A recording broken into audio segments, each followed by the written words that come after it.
Number का लिखा गया है, यू के ऊपर देखो नहीं करेगा, नंबर है। नंबर का मतलब संख्या हिंदी में कहते हैं।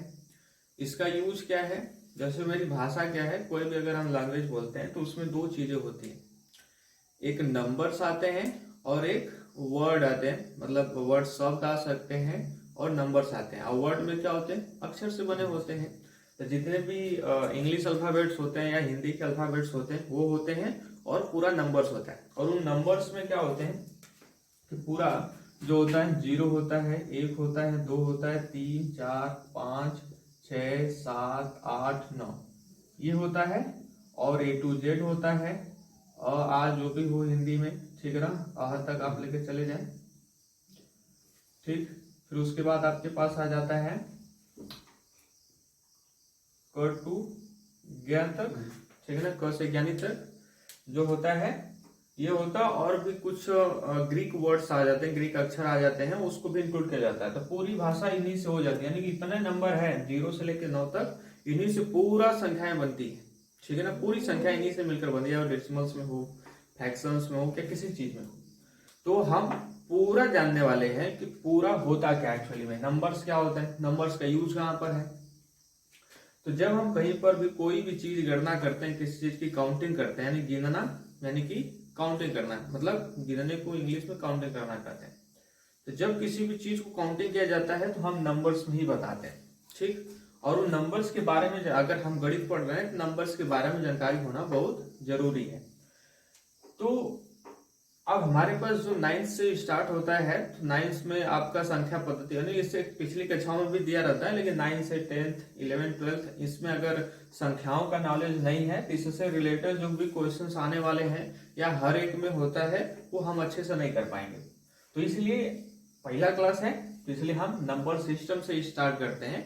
तो नंबर मतलब गिनने के लिए प्रयुक्त होने वाली संख्या है, और या किसी चीज को दर्शाने के लिए न्यूमेरिकल्स वैल्यू में, ठीक है ना, गणना में हो जाता है। अब हमारे पास यहाँ पर नंबर्स हो गया इसलिए होता है। और संख्या पद्धति क्या है, अब पद्धति क्या है, पद्धति को हम निकाय भी बोलते हैं, ठीक है, बोलते हैं निकाय बोला जाता है। इंग्लिश में सिस्टम है।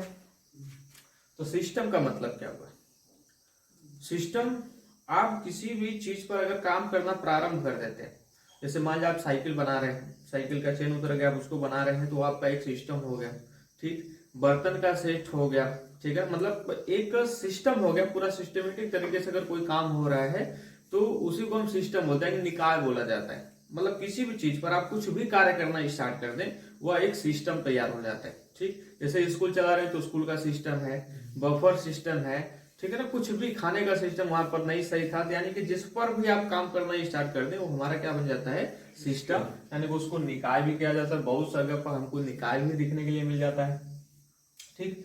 तो जब हम संख्याओं के बारे में अध्ययन करना चाह रहे हैं, ठीक है, किसके बारे में, संख्या के बारे में, यानी संख्याओं पर जब हम काम करेंगे कि नहीं कौन सी संख्या किस प्रकार की हो सकती है, किसे क्या कह सकते हैं, तो उसको हम क्या कहेंगे, संख्या पद्धति कहेंगे, ठीक है ना। तो संख्या पर काम कर रहे हैं। तो हम नीचे से चलते हैं कि पहले हमारे पास संख्याएं किस प्रकार से हुई और कैसे कैसे इसका स्ट्रक्चर बनता चला गया, ठीक है ना। तो मैंने पूरे जितने भी नंबर्स होते हैं सारे नंबर्स गिनती हैं, मतलब इतने टाइप्स के होते हैं पूरे के पूरे नंबर्स, और एक दो टाइप्स हो सकता है तो उसको देखेंगे। तो हमारे पास क्या है, सबसे पहला जो होता है कॉम्प्लेक्स नंबर होता है, सम्मिश्र संख्या होता है। तो हम नीचे से चलते हैं और इसमें पूरी संख्याएं यानी 12 तक मेरे हिसाब से जितनी भी संख्याएं आप पढ़ेंगे इसी में से कोई ना कोई एक संख्या जरूर होगी, और वो कहां से जाती है, नीचे से जाती है, ठीक है ना। शुरुआत करते हैं, ठीक। इसको जानने से पहले हम एक चीज और भी देख लेते हैं कि क्या होता है कि अगर किसी चीज को, संख्या को अगर रखा जाता है तो हम किसमें प्रदर्शित कर सकते हैं, कैसे रख सकते हैं, ठीक। यानी कहने का मतलब क्या है, किसी मेरे पास प्राकृतिक संख्या है तो कितनी प्राकृतिक संख्या हो सकती है, बहुत सारी हो सकती है। अगर जानने के लिए चाहें तो प्राकृतिक संख्या होता क्या है, तो प्राकृतिक संख्या वे संख्याएं हैं जब किसी भी चीज को गिनने के लिए हम जिस संख्या से स्टार्ट करते हैं वही हमारे पास क्या होती है, प्राकृतिक संख्या होती है। यानी कोई भी वस्तु हो, जैसे टेबल हो गया, आप गिन रहे हैं तो हमेशा आप 1 से स्टार्ट करेंगे, तो आप गिनते गिनते चले जाए, ठीक। किसी स्कूल में विद्यार्थियों की संख्या गिनना है तो आप 10 पार करके 11 12 13 14 15 100 200 400 गिनने में जो संख्याएं प्रयुक्त हो रही हैं उसी को हम क्या कहते हैं, नेचुरल नंबर यानी कि प्राकृतिक संख्या, ठीक है ना, जिसको हम किससे दर्शाते हैं, कैपिटल एन से प्रदर्शित करते हैं। यानी कि गणित में कहीं पर भी कैपिटल एन लिख के आ जाता है, ऐसा नहीं कि मतलब गणित में बोल देता है सेट के रूप में, बोलता है समुच्चय के रूप में, तो हमारे पास अगर एन बोल देता है तो हम इसका मतलब होता है प्राकृतिक संख्या होता है। इसको हम प्रदर्शित करते हैं ऐसे, ठीक है ना। ये हमारे पास क्या होता है, कर्ली ब्रैकेट होता है। कर्ली ब्रैकेट के अंदर हम सारी संख्याओं को लिख देते हैं, 1 2 3 4 5, ठीक। अब इतना तो हम पूरा लिख नहीं सकते, अब पूरा नहीं लिख सकते तो हम क्या लगाएंगे, 3 डॉट लगाते हैं। 3 डॉट का मतलब क्या है कि इसी क्रम में आगे संख्या बढ़ते चली जाएगी, आप जितना काउंटिंग कर सकते हैं। यानी कहने का मतलब क्या है, किसी भी वस्तुओं को या नंबर जो भी संख्याएं हो उनके संग्रह को आप दिखाने के लिए इस प्रकार से दिखा सकते हैं। यानी कहने का मतलब गणित भाषा में एक नोटेशन इस प्रकार से है कि किसी भी वस्तु को या किसी भी संख्या को अगर आप दर्शाते हैं तो हमेशा कर्ली ब्रैकेट के अंदर रखेंगे, ठीक। जो डिसाइड हो कि नहीं वही हमको लेना ही है। तो 3 डॉट का मतलब होता है अनंत तक आप मान सकते हैं कि इसी प्रकार से आप काउंटिंग करते चले जाए, नंबर चला जाएगा। और हमेशा कर्ली ब्रैकेट के अंदर और प्रत्येक नंबर के बीच में कामा लगाते हैं और अंग्रेजी वर्णमाला के बड़े अक्षर से प्रदर्शित करते हैं। यानी कि जितना भी हम सेट पढ़ेंगे, सेट का मतलब समुच्चय और इसका मतलब होता है कि वस्तुओं का सुनिश्चित संग्रह हो, तो उसको हम क्या कहेंगे, समुच्चय कहते हैं। तो n बराबर इस प्रकार से अगर मैं n कहूंगा तो प्राकृतिक संख्या हो जाती है, ठीक। और वो कहां से आती है, 1 2 3 4 5 6 7 8 9 10 आप गिनते चले जाइए, ठीक। अब इसमें तो सारे नंबर्स नहीं है, ठीक है ना। तो अब इस नंबर्स में जैसे करने का मतलब मैंने बोला था कि इससे पहले हम एक चीज जान लें, तो जानना था कि किसी भी संख्या को, किसी भी मतलब संख्या को, किसी संख्या के संग्रह को हमेशा जब भी रखेंगे तो किसमें रखेंगे, कर्ली ब्रैकेट के अंदर रखेंगे। और प्रत्येक जो भी इसमें का एलिमेंट्स होगा, इसको एलिमेंट्स बोलते हैं, कर्ली ब्रैकेट के अंदर जो रखा जाता है उसके बीच में कामा लगा के 3 डॉट लगा देते हैं, ठीक है ना। इसी प्रकार से हम व्यवस्थित करते हैं। अब इसमें तो हमको सारा मिल गया जो हमने लिखा था, 0 1 2 3 4 5 6 7 8 9, ये पूरी संख्याएं होती हैं, लेकिन 0 उसमें शामिल नहीं था। और इसी प्रकार से यदि हम 0 शामिल कर लेते हैं उस संख्या में, यानी कहने का मतलब इससे बड़ा, इससे बड़ा, ऐसे बड़ा करते करते ये पूरा सबसे बड़ा सेट तैयार होता है, ठीक। लेकिन से इसमें 0 नहीं था। अगर हम 0 को ले ले तो क्या बन जाता है, पूर्ण संख्या बन जाता है। यानी कभी भी सवाल में आ जाएगा भैया पूर्ण संख्या हमको लेनी है, तो पूर्ण संख्या लेने का मतलब क्या है कि उसमें हम 0 को भी लेंगे और प्राकृतिक संख्याएं ले लेंगे, ठीक। ऐसा क्वेश्चन आ सकता है। इसको हम ऐसे लिखेंगे, इसको हम कैपिटल W से प्रदर्शित करते हैं और कर्ली ब्रैकेट के अंदर 0 1 2 3 4 5 ऐसे करके 3 डॉट लगा के कर्ली ब्रैकेट बंद करते हैं। इसका मतलब कि 0 से आप गिनते चले जाइए जितना आप गिन सकते हैं, ठीक। अभी हमारे पास क्या हो गया, प्राकृतिक संख्या हो गया, पूर्ण संख्या हो गया। अब इसके बाद आता है इंटीजर्स आता है। अब इसकी जरूरत क्या पड़ी, अगर मान लिया जाए कि किसी ने कहा कि भैया 5 है 10 है, कौन सी संख्या प्राकृतिक संख्या है, पूर्ण संख्या के अंतर्गत आ जाएगी। लेकिन किसी ने कर दिया कि भैया चलो ठीक है, मैंने -4 कहा, वो क्या होगा, -10 क्या होगा, -243 क्या वो क्या होगा। माइनस में अगर कोई संख्या आ जाती है तो उसको हम क्या कहेंगे। तो इसलिए इससे एक और बड़ा सेट तैयार किया गया जिसको हम क्या कहते हैं, इंटीजर्स कहते हैं। क्या कहते हैं, इंटीजर्स यानी पूर्णांक कहते हैं, ठीक है ना। तो पूर्णांक में क्या होता है, इसको हम कैपिटल I से प्रदर्शित करते हैं। किससे प्रदर्शित करते हैं, कैपिटल I से प्रदर्शित करते हैं।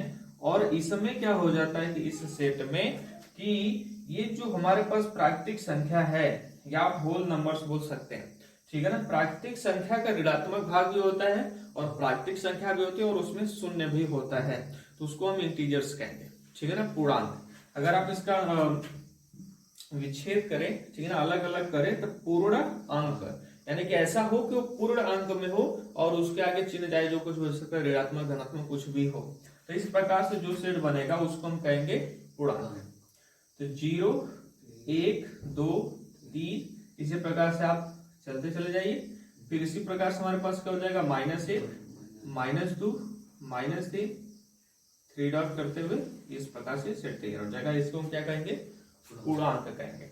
अब ये क्या प्रदर्शित करने हुआ, तो इसमें क्या होता है कि एक संख्या रेखा होती, मतलब एक लाइन ड्रा किया जाता है, ठीक, जिसको हम एक्सिस बोलते हैं, अक्ष बोलते हैं, इसके बारे में बताएंगे, ठीक। इसमें क्या होता है, एक पॉइंट होता है 0 अब इधर की तरफ हम बढ़ते चले जाते हैं, इसका मतलब इधर धनात्मक दिशा बोला जाता है, इधर क्या बोला जाता है, ऋणात्मक दिशा बोला जाता है। इधर हम नंबर्स को बढ़ता चला जाएगा और इधर जाएंगे तो नंबर घटता हुआ जाएगा, यानी इधर निगेटिव पार्ट होगा और उधर क्या हो जाएगा, पॉजिटिव पार्ट होगा।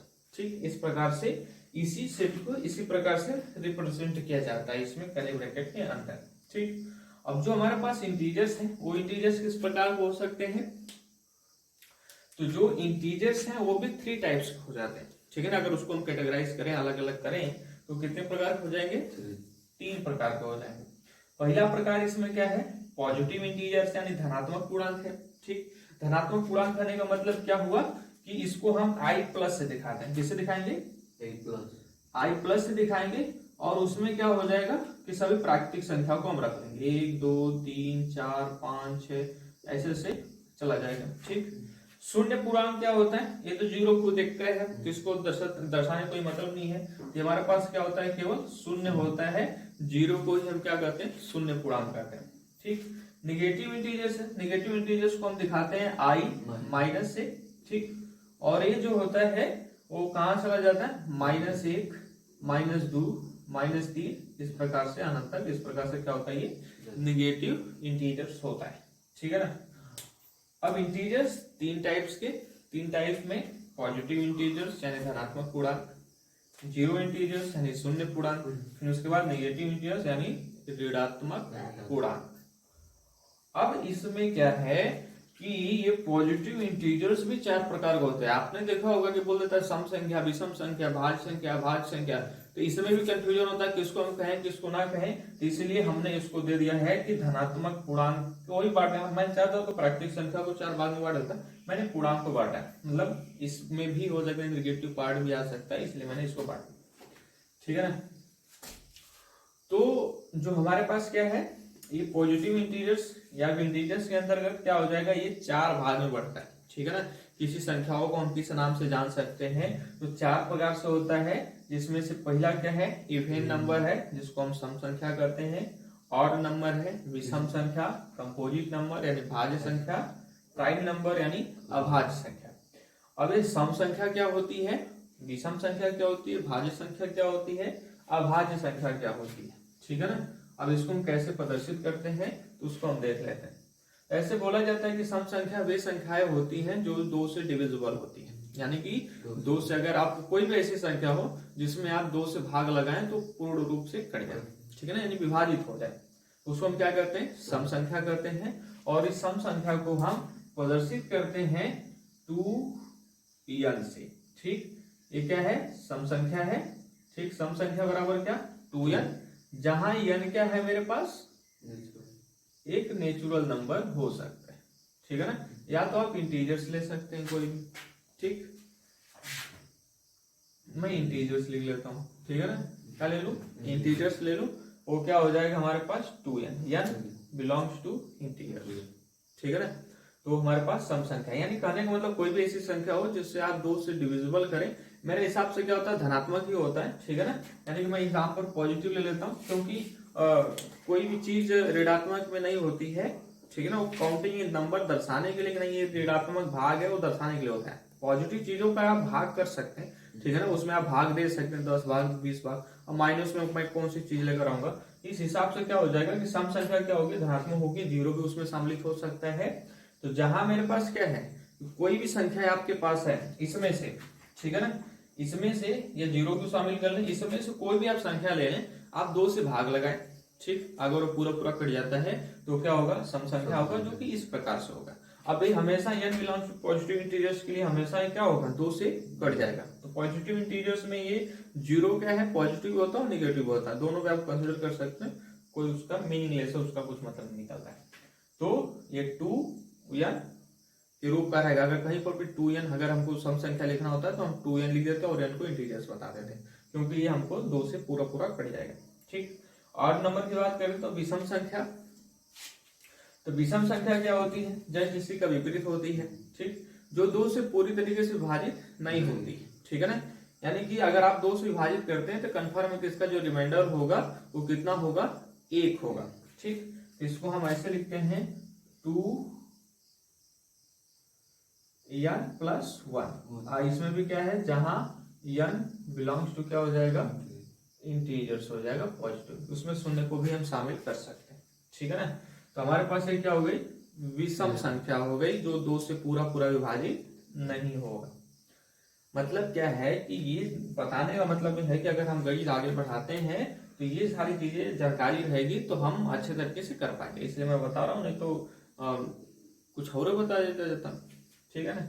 अब हमारे पास क्या है, कंपोजिट नंबर यानी कि भाज्य संख्या। ये भाज्य संख्या क्या होती है, तो भाज्य संख्याएं वे संख्या होती है जो स्वयं के अलावा, जो नंबर्स है वो स्वयं के अलावा अगर किसी दूसरे नंबर से भी पूरा पूरा विभाजित हो जाता है, स्वयं के अलावा मतलब एक यहाँ पर नहीं लेते हैं, स्वयं के अलावा किसी दूसरे नंबर से भी क्या होता है, पूरा पूरा विभाजित हो जाता है किसी दूसरी संख्या से, तो उसको हम कहते हैं भाज्य संख्या। ठीक, जैसे इसमें एग्जांपल्स में ले सकते हैं हम, जैसे मेरे पास क्या है, 4 है, 6 है, फिर उसके बाद क्या है, 8 है, 9 है, 10 है, 12 है, ये सब क्या नंबर है, भाज्य संख्याएं हैं। एक्चुअली में ये क्या मिल रहा है हमको, एक अनुक्रम मिल रहा है, सीरीज मिल रहा है, ये इस प्रकार से बढ़ते हुए जा रहा है, इसमें कोई रूल्स नहीं है कि नहीं इसके बाद यही आएगा, नहीं पता कर सकते। ये कर सकते हैं कि इसका हम जब फैक्टर करते हैं, गुणनखंड करते हैं, तो 2 या 2 से अधिक होता है, एक को छोड़कर। ठीक है ना। जैसे 4 है तो 4 जो है 4 से भी पूरा पूरा विभाजित हो जाएगा और किसी दूसरे नंबर यानी कि 2 से भी पूरा पूरा विभाजित हो जाएगा। 6 है तो 6 से विभाजित तो होगा करेगा, 6 के अलावा किसी विभाजित हो सकता है, 2 से भी हो सकता है और 3 से भी हो सकता है, यानी खुद के अलावा किसी दूसरी संख्या से भी अगर वो संख्या विभाजित हो जा रही है तो उसको हम कहेंगे भाज्य संख्या, इंग्लिश में उसको कंपोजिट नंबर कहा जाता है। ठीक है ना। इस प्रकार से इसका कोई रूल नहीं है कि इसके बाद यही नंबर आएगा, हम इस प्रकार से सेट में दिखा सकते हैं, हम 3 डॉट लगा दें तो ऐसे आता रहेगा। तो आप ऐसे देख सकते हैं कोई भी संख्या हो जो खुद के अलावा किसी दूसरे नंबर से कट जाती है तो उसको हम क्या करते हैं, भाज्य संख्या करते हैं। प्राइम नंबर क्या होता है, अभाज्य संख्या जिसको हम कहते हैं। ठीक है ना, क्या कहते हैं, अभाज्य संख्या कहते हैं। तो वह संख्या, ठीक है ना, जो केवल खुद से कटती हो। ठीक है ना। अगर आप पहाड़ा या टेबल से याद करते हैं तो यानी कि वो केवल खुद के पहाड़ा में होती है, टेबल्स में होती है, वो भी फर्स्ट पोजीशन पर होती है और किसी के टेबल्स में वो नहीं आती। जैसे मेरे पास 2 है तो 2 केवल 2 के ही टेबल में है, एक के टेबल में है लेकिन एक से नहीं मतलब है, 2 के टेबल में है, 3 के ही टेबल में है। ठीक, और 5 के ही टेबल में, किसी टेबल में नहीं आता, लेकिन 4 क्या है, 2 के टेबल में है, एक को छोड़कर, एक के टेबल आप पढ़ते हैं तो उसको छोड़कर। ठीक है ना। तो प्राइम नंबर यानी अभाज्य संख्या क्या हुआ, वे संख्याएं जो केवल स्वयं से विभाजित होती हैं। ठीक है ना, उसको हम क्या करते हैं, अभाज्य संख्या करते हैं। तो 2, 3, 5, 7, फिर उसके बाद 11 आ जाएगा, 13 आ जाएगा, फिर 17 आ जाएगा, 19 आ जाएगा। इस प्रकार से नंबर था। देखो ना, 2 को आप केवल स्वयं से काट सकते, 2 एकम 2 कट जाएगा, 3 से 3 कट जाएगा, 5 से 5 कट जाएगा। इसमें क्वेश्चन बनता है कि कौन से ऐसे सम संख्या है जो अभाज्य संख्या है। तो केवल 2 यानी कि पूरी अभाज्य संख्या में केवल 2 ही एक ऐसी संख्या है जो सम संख्या है और बाकी सब विषम संख्या है, यानी कि सम अभाज्य संख्या केवल और क्या है, 2 है। ठीक है ना। अगर पूछ दे 4 अभाज्य संख्या बताओ वो भी सम होनी चाहिए तो हो ही नहीं सकता। अगर कोई भी सम संख्या आती है तो 2 से कट जाती है। तो 2 ही क्या है, एक ऐसी अभाज्य संख्या है। तो 2, 3, 5, 7, 11, 13, अब ये देख सकते हैं 7 से 7 कटेगा और किसी नंबर से नहीं कट सकता। ठीक, ये भी नहीं कर सकता, इसलिए हम क्या बोले इसको, अभाज्य संख्या, भाज्य संख्या, विषम संख्या, सम संख्या। ठीक है ना। ये मेरे पास क्या, मैंने एक सिंबल दर्शाया हुआ है, इसको हम बिलोंग्स टू बोला जाता है। ठीक है ना। ये सिंबल होता है एप्सिलॉन का, इसका मतलब होता है कि जो यन आप ले रहे हैं यहाँ पर वो कहाँ शामिल है, i प्लस यानी कि पॉजिटिव इंटीजर से आपको लेने हैं, यानी कि 0 भी ले सकते हैं, 1, 2, 3, 4, 5 कोई भी नंबर वहां से आप सेलेक्ट कर सकते हैं। ठीक है ना, यन के जगह पे। इसमें ये क्या है, एक्सेप्शंस में है, अपवाद में है, उसको हम इग्नोर करते हैं। ठीक है ना, क्योंकि ये तो सबका मल्टीपल हो जाता है, यानी कि अगर मैं 5 का 1 गुना करूं तो 5 एकम 5 होगा, 10 एकम 10 होगा, चाहे जितनी बार करें 1 का मल्टीप्लाई करें तो वही आता है, इसलिए वो उसको नहीं लिया जाता है। ठीक, अब ये इंटीजर्स बनने के बाद अब इससे भी एक सेट आ जाता है। जैसे कहने का मतलब किसी ने कहा कि चलो ठीक है भैया, मैंने कहा कि चलो ठीक है 4 क्या है, पूर्णांक है, पूर्ण संख्या भी है, सम संख्या भी है, इसमें आपने नाम दे दिया बहुत सारे। ठीक, लेकिन अगर मैं कहूं कि अगर मेरे पास 4/3 है, मैंने कहा 1/5 है। ठीक, अब ये क्या होगा, अब ये मेरे पास क्वेश्चंस हो गए। मैंने देखा कि पहले था 1, 2, 3, 4, 5, हमने नंबर्स काउंटिंग कर ली, 0 नहीं था, 0 को शामिल किया, पूर्ण संख्या बन गया। फिर उसके बाद निगेटिव पार्ट्स लेकर आया तो मैंने कहा निगेटिव भाग जो होगा तो उसको मिला के एक सेट हमने बनाया कि नहीं भैया इंटीजर्स हम इसको कर देंगे। लेकिन अगर आपके पास ऐसा हो गया तो इंटीजर्स नहीं रहा, पूर्ण अंक तो नहीं है। जब पूर्ण अंक नहीं है तो इसको आप क्या कर सकते हैं, जब इसको क्या करेंगे तब तो इसको हम करते हैं ऐसे टाइप्स को फ्रैक्शन करते हैं, भिन्न करते हैं, ठीक है ना। तो भिन्न हमेशा क्या होता है, किसी भी वस्तु का कोई भाग को दर्शाता है, ठीक है ना। या 4 वस्तु 5 वस्तु, अगर इसका कहने का मतलब क्या है, एक है, एक का मतलब 5 भाग। जैसे कहने का मतलब मेरे पास एक रोटी का टुकड़ा रोटी है, ठीक, उसको मैंने 4 बराबर भागों में बांट दिया। अब इसको तो हम एक कहवा करेंगे, लेकिन अगर इस भाग को कहना हुआ तो गणित में हम किस प्रकार से कह सकते हैं, तो क्या लिखेंगे 1/4 यानी कि 1 का चौथाई भाग, ठीक है ना। यानी कि 1/4 कर दिया तो इस टुकड़ा का जो होगा उसको गणित रूप में 1/4 लिखा। ये भी 1/4, ये भी 1/4, ये भी 1/4 और सबको जोड़ोगे तो फिर क्या आ जाएगा 1। अगर मान लीजिए मेरे पास रोटी का टुकड़ा, मैंने उसको क्या कर दिया 3 भाग में कर दिया, ठीक है ना। अब 3 भाग में तो ये क्या हुआ 1/3 हो गया, ठीक। अगर 2 ठे है तो 2 का मैंने क्या किया, 2 रोटी हमारे पास है, 2 रोटी का मैंने क्या कर दिया 4 भाग कर दिया, ठीक है ना। ऐसे 4 भाग कर दिया। जैसे मान लिया कि 2 रोटी का मैंने क्या किया 4 भाग किया, ठीक। आधा इसका कर दिया तो 1 2 3 4, तो कितना हो गया 2/4। एक्चुअली में अगर हम इसको करें तो 1/2 यानी एक रोटी कितना भाग हुआ 2 भाग हुआ, ठीक। तो इस प्रकार से फ्रैक्शंस क्या होते हैं, हमेशा पॉजिटिव में होते हैं। भिन्न अगर आप लेंगे तो भिन्न क्या होगा, हमेशा पॉजिटिव होता है और इस प्रकार से बटे के रूप में हो सकता है। जैसे मैंने कहा कि 5 है तो भी 5 भी भिन्न है, ठीक है ना, उसी कैटेगरी में आ जाएगा। 10 भी भिन्न है, 20 भी है, सब है, लेकिन वो क्या होना चाहिए धनात्मक होना चाहिए, ठीक है ना। इस प्रकार से ये सब जो है वो किसके पार्ट हैं, ऐसा नहीं कि इन सब के पार्ट ऐसे होते हैं, बढ़ता चला जा रहा है, ठीक है ना। इस प्रकार से सेट तैयार हो रहा है, ठीक है ना। फ्रैक्शन इसका अलग भाग हो जाएगा, इंटीजर्स अलग भाग होंगे, ठीक है ना। मान लीजिए कि इस परिमेय संख्या का, ठीक है ना। तो भिन्न, अब ये फिर भिन्न भी क्या होते हैं 2 टाइप्स के होते हैं। कितने टाइप्स के 2 टाइप्स के हो जाते हैं। अब 2 टाइप्स हम देख लेते हैं कि कौन कौन से होते हैं। तो देख लें, एक होता है टर्मिनेटिंग डेसिमल फ्रैक्शन और एक होता है non terminating decimal fraction but repeating decimal fraction. यानी कहने का मतलब क्या है कि ये 2 टाइप्स में क्या होता है, जैसे मैंने लिखा 1/3 है, ठीक। अब 1/3 का डेसिमल्स का मतलब क्या होता है कि जब हम ऊपर वाले में जो हमारे पास अंश होता है उसमें हम इससे भाग लगाएंगे हर से, ठीक है ना। तो क्या होगा कि जब 1 में हम 3 से भाग लगाएंगे तो उसमें क्या होगा कि दशमलव के बाद एक कटता चला जाएगा, यानी कि इस प्रकार से नंबर आएगा, ठीक है ना। 0.3333 ऐसा करते हुए आ जाएगा। अभी अगर नंबर बार बार रिपीट कर रहा हो तो इसको हम डिनोट कर देते हैं 0 और 3 पे बार लगा देते हैं। इसका मतलब है 3 3 3 3 बहुत बार आता चला जा रहा है, ठीक है ना। तो अब एक प्रकार से हो गया। अब मेरे पास एक हो गया, जैसे मेरे पास 1/4 ले लिया, तो अब 1/4 है तो ये अगर हम भाग लगाते हैं इसमें तो कितना हो जाएगा 0.25 आ जाएगा। अब इसका आगे कटवा नहीं करेगा, अब भाग लगा के देख लेंगे।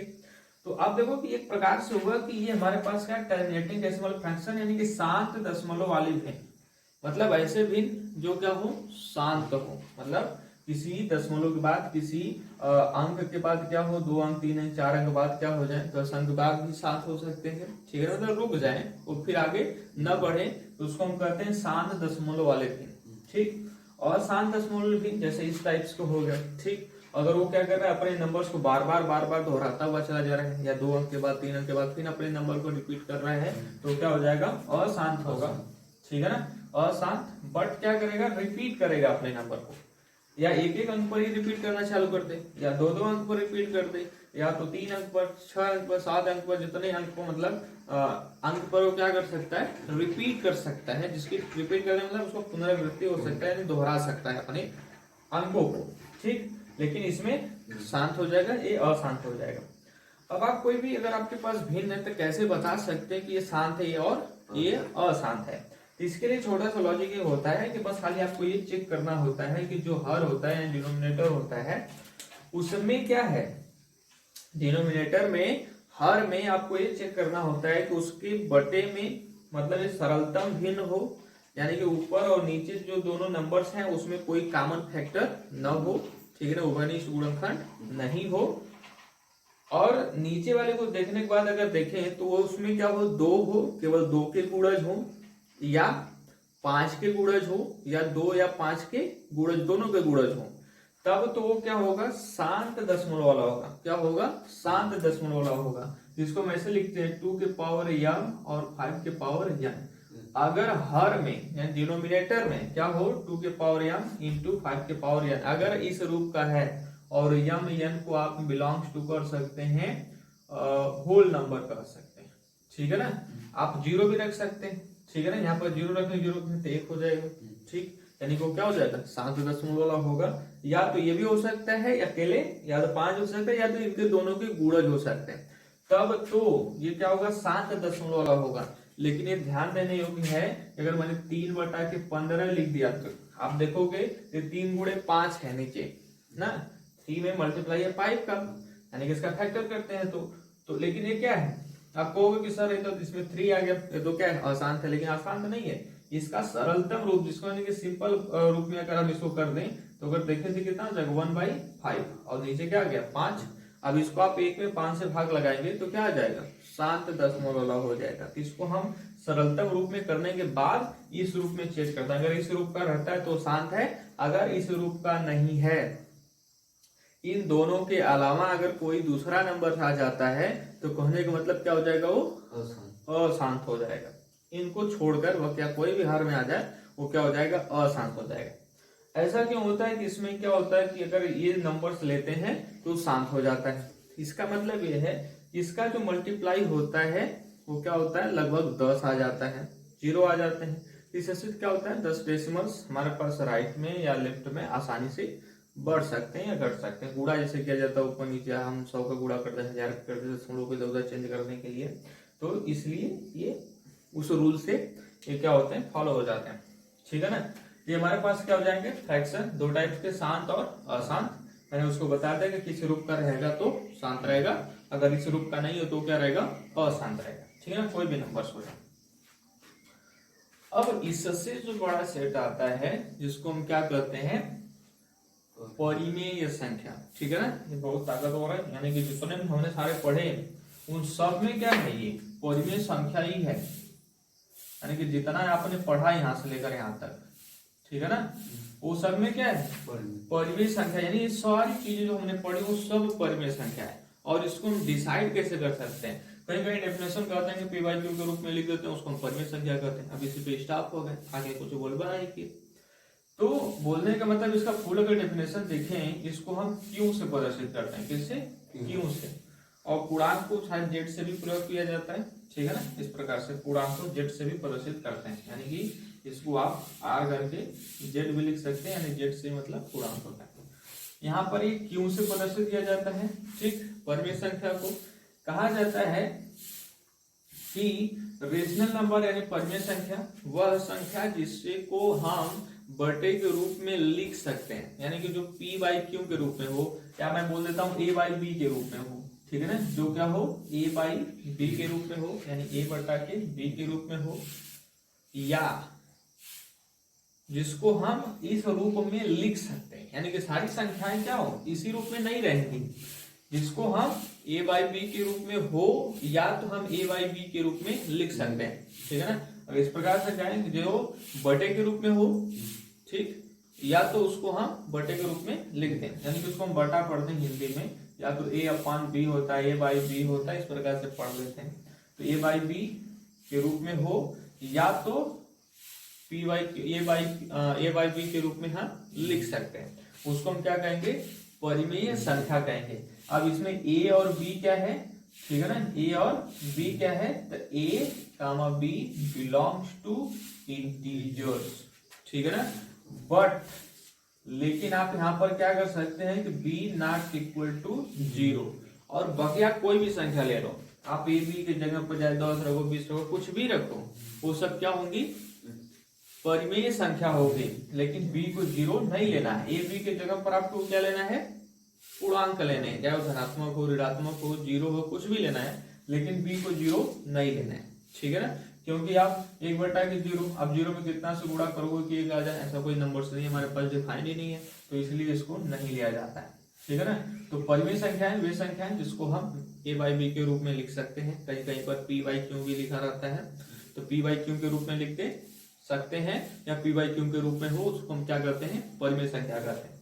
इसमें की जितनी भी संख्याएं हैं सब क्या है, परिमेय संख्या है। जैसे मान लीजिए मेरे पास -2 है, अब कहोगे सर इसमें तो बटा नहीं है, नहीं है, एक तो है ना, बटे में है, एक छिपा हुआ है यहाँ पे b ≠ 0, एक तो हो सकता है, यानी कहने का मतलब सारे नंबर्स क्या हो जाएंगे, परिमेय संख्याएं हो जाएंगी, जिसको हम p/q के रूप में लिख सकते हैं। ठीक, इस प्रकार से क्वेश्चन बनता है कि अगर मेरे पास क्या है कि अगर कोई नंबर्स है, जैसे मान लीजिए 0.5 है, बताओ परिमेय संख्या है कि नहीं है, तो है। क्यों? क्योंकि हम इसको 10 का ऊपर गुणा करके 10 का नीचे करके 5/10 लिख दें और इसको सिंपलीफाई कर दें 1/2, 1/2 वापस आप 0.5 के रूप में लिख सकते हैं, यानी 1/2 को 0.5 के रूप में लिखा जा सकता है, यानी कि क्या है, परिमेय संख्या है। यानी वे संख्या जिसको हम परिमेय संख्या के रूप में लिख सकते हैं, मतलब बटे के रूप में लिख सकते हैं, उसको हम क्या कहेंगे, परिमेय संख्या कहेंगे। तो मेरे पास ये हो गया, लिख सकते हैं। तो क्या अगर बोल दिया जाए कि अगर मेरे पास क्या 0.2 पे बार है, तो मतलब 2 का मतलब बार बार रिपीट करते हुए नंबर जा रहा है, तो क्या ये परिमेय संख्या है? हाँ है, ये परिमेय संख्या है। अब देखो ना, जैसे मैंने बार देखा था 1/3, तो क्या ये परिमेय संख्या नहीं है, इसी से ही आया था। और ये भी क्या है, परिमेय संख्या है, यानी कि इसको हम p/q के रूप में लिख सकते हैं। ठीक, तो इसको अगर किसी भी संख्या को अगर बार वाला है तो हम इसको नेक्स्ट क्लास में हम बताएंगे किसी भी संख्या को हम p/q के रूप में कैसे लिख सकते हैं। ठीक है ना, और भी उसमें क्लासेस होंगे और इसमें भी ये बता दिया जाएगा। ठीक है ना, ये लिखना बताएंगे। अभी तो हम बता रहे हैं कि जिसको हम p/q के रूप में लिख दें, और जो p/q के रूप में हो, हम यहाँ पर a/b लिखे हैं, तो आप ab बस प्रदर्शित करने के लिए, नंबर्स के लिए, बस उससे करिए। ठीक है ना। अभी हमारे पास क्या हो गया, परिमेय संख्या। अब किसके भाग है, ये वास्तविक संख्या के भाग है, और वास्तविक संख्या इससे बड़ा हुआ, यानी कि सारी वास्तविक संख्याएं हुई, और वास्तविक संख्या में परिमेय संख्या है और अपरिमेय संख्या है। ठीक, ये यहाँ पर रिपीट कर रहा है। ठीक है ना, ये पुनरावृत्ति होना अशांत वाला है। अब अपरिमेय संख्या क्या है कि देख सकते हैं कि ये मेरे पास इरेशनल नंबर है, यानी कि अपरिमेय संख्या है, जिसमें क्या है, जिसको बोला है कि हम किसको अपरिमेय संख्या कह सकते हैं, तो non terminating decimal fraction and not repeating, यानी कि अशांत दशमलव वाले भिन्न, और वो क्या कर रहे हो कि अपने नंबर को रिपीट नहीं कर रहे हो, यानी कि जो भी अंक आ रहे हैं, जैसे इसमें रिपीट कर रहा था 3-3 या 3-4 3-4 ऐसे करते हुए आ जाता, लेकिन यहाँ पर क्या ये रिपीट नहीं कर रहे हैं ना। तो इसको हम क्या बोलेंगे, not terminating decimal fraction and not repeating, यानी कि अपने नंबर्स को रिपीट नहीं करेगा। या तो ऐसे ही बोल सकते हैं जिसको हम p/q के रूप में प्रदर्शित नहीं कर सकते, यानी p/q के रूप में नहीं लिख सकते, उसको हम क्या कहेंगे, अपरिमेय संख्या। ठीक है ना, उदाहरण के रूप में आप पाई भी होता है। ठीक है ना, ये इसको हम नहीं लिख सकते 0.10 100 100 मतलब ऐसे नंबर्स हो गए, यानी कि अपने नंबर्स को रिपीट नहीं करा, बार बार अपने नंबर्स को चेंज कर दे रहे हैं, तो क्या हो जाएंगे, अपरिमेय संख्या हो जाएगा। ठीक है ना, यानी पाई भी क्या है, ये अपरिमेय संख्या है। अब कहेंगे पाई को हम 22/7 लिख देते हैं, नहीं, वो केवल एक न्यूमेरिकल्स वैल्यू होता है, यानी कैलकुलेट करने के लिए आसानी के लिए पाई बराबर 22/7 रखा जाता है, लेकिन इसका जो वैल्यू होता है 3.14 ऐसे करके नंबर्स आते हैं। ठीक है ना, लेकिन वो अपने नंबर्स को रिपीट नहीं करता है। ठीक, तो इस टाइप को जिसको हम p/q के रूप में नहीं लिख सकते हैं, ठीक, यानी कि बटे के रूप में नहीं लिख सकते हैं, वो क्या हो जाएगा, अपरिमेय संख्या हो जाएगा। और इसके बाद जो सेट होता है वास्तविक संख्या होता है। तो यानी कि अगर वास्तविक संख्या को बताना हुआ तो आप ऐसे कह सकते हैं कि परिमेय संख्या और अपरिमेय संख्या को मिलाने से जो हमारे पास नंबर सिस्टम बनता है उसको हम क्या कहते हैं, वास्तविक संख्या कहते हैं। ठीक, तो वास्तविक संख्या को हम कैपिटल R से प्रदर्शित करते हैं।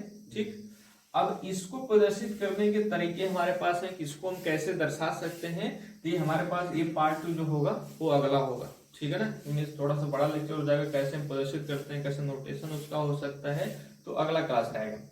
अब ये जो इससे बड़ा जो सेट है, ठीक है ना, समूह है जिसमें रखा गया है, वो क्या होता है, सम्मिश्र संख्या होता है, कॉम्प्लेक्स नंबर होता है। ये इसका मतलब हमने तो सारे नंबर्स पढ़ लिए, जब हमने सारे नंबर्स पढ़ लिए, हमने जितना भी पढ़ा सारे हो गए, तो ये अगला से और भी सेट बड़ा कैसे हो गया। बड़ा होने का रीजन ये है, जैसे मान लिया जाए कि आपने कहा कि करड़ी में 4 है तो ये 2 आ जाएगा, कड़ी में 3 है, तो ये भी हमारे पास क्या है, ये इसमें मैंने नहीं लिखा, ये एक्चुअली में क्या है, अपरिमेय संख्या है। तो कड़ी में 3 को हम p/q के रूप में नहीं लिख सकते, कड़ी में 2 यानी कड़ी से जो बाहर ना आ पाए, ठीक है ना, ये भी क्या होता है, अपरिमेय संख्या होता है, ठीक है ना। तो ये भी सब क्या है, अपरिमेय संख्या है। तो ये तो हो गया अपरिमेय संख्या, लेकिन ये क्या है, वास्तविक संख्या का भाग है। लेकिन से अब यहाँ पर क्या है कि अगर मैंने कहा कड़ी में -3 आ गया, तो अब क्या कहोगे इसको। अब हमारे पास ऐसी कोई संख्या नहीं है जिसका हम स्क्वायर करें, मतलब कड़ी से बाहर होने के लिए किसी संख्या का क्या होना चाहिए, जैसे 4 है तो 2 का स्क्वायर, और इससे कड़ी कटती नहीं है, जैसे इसका कड़ी का मान होता है 2 के पावर में 1/2, घात के रूल से भी हम बताएंगे लेकिन बाद में। अब घात में घात का गुणा हो जाएगा तो कितना आ जाएगा 2, एक्चुअली में ऐसे करके आता है। और किसी को भी अगर कड़ी से बाहर निकलना हुआ तो किसी नंबर का वो स्क्वायर होना चाहिए, नहीं तो कड़ी से बाहर नहीं आ सकता। ठीक, अगर कड़ी से बाहर आने के लिए तो मेरे पास ऐसा कोई नंबर नहीं है जिसका हम क्या कर दें, स्क्वायर कर दें और -3 आ जाए। आप किसी भी संख्या का अगर आप स्क्वायर करते हैं तो हमेशा क्या आएगा, धनात्मक संख्या आएगी, लेकिन ऋणात्मक नहीं आ सकती। तो इन संख्याओं को हमने क्या कहा, काल्पनिक संख्या, यानी कि इसको हम इमेजिन कर सकते हैं। इमेजिन मतलब कल्पना कर सकते हैं कि ऐसी संख्याएं होती हैं, ठीक है ना, इसलिए इसको बोला जाता है इमेजिनरी संख्या। और इसके बारे में भी क्लास 11 में इसके बारे में बताया गया है। उसके बाद ये सम्मिश्र संख्या कक्षा 11 के चैप्टर्स में है, तो उसको हम डिटेल्स में पढ़ेंगे, ठीक है ना, आने वाले लेक्चर में। लेकिन इतना बहुत है। और ये इमेजिनरी नंबर और ये वास्तविक संख्या और इसके वाले ऊपर के भाग हम आगे देखेंगे, ठीक है ना। ये सब सारी चीजें क्या है, आपको यूज में आती हैं, बहुत सारा जरूरी है, ठीक है ना। आप इसको नोट करना चाहे तो नोट कर सकते हैं, ठीक है ना। और इसको हम सम्मिश्र संख्या यानी कि वास्तविक संख्या और काल्पनिक संख्या को मिला दें तो हो जाता है हमारे पास सम्मिश्र संख्या, यानी कि उसमें वास्तविक और काल्पनिक दोनों को मिला दिया, मिक्स कर दिया, इसलिए इसको बोल दिया सम्मिश्र संख्या, इंग्लिश में कॉम्प्लेक्स नंबर, ठीक है ना। इसके बारे में हम आगे पढ़ेंगे, ठीक।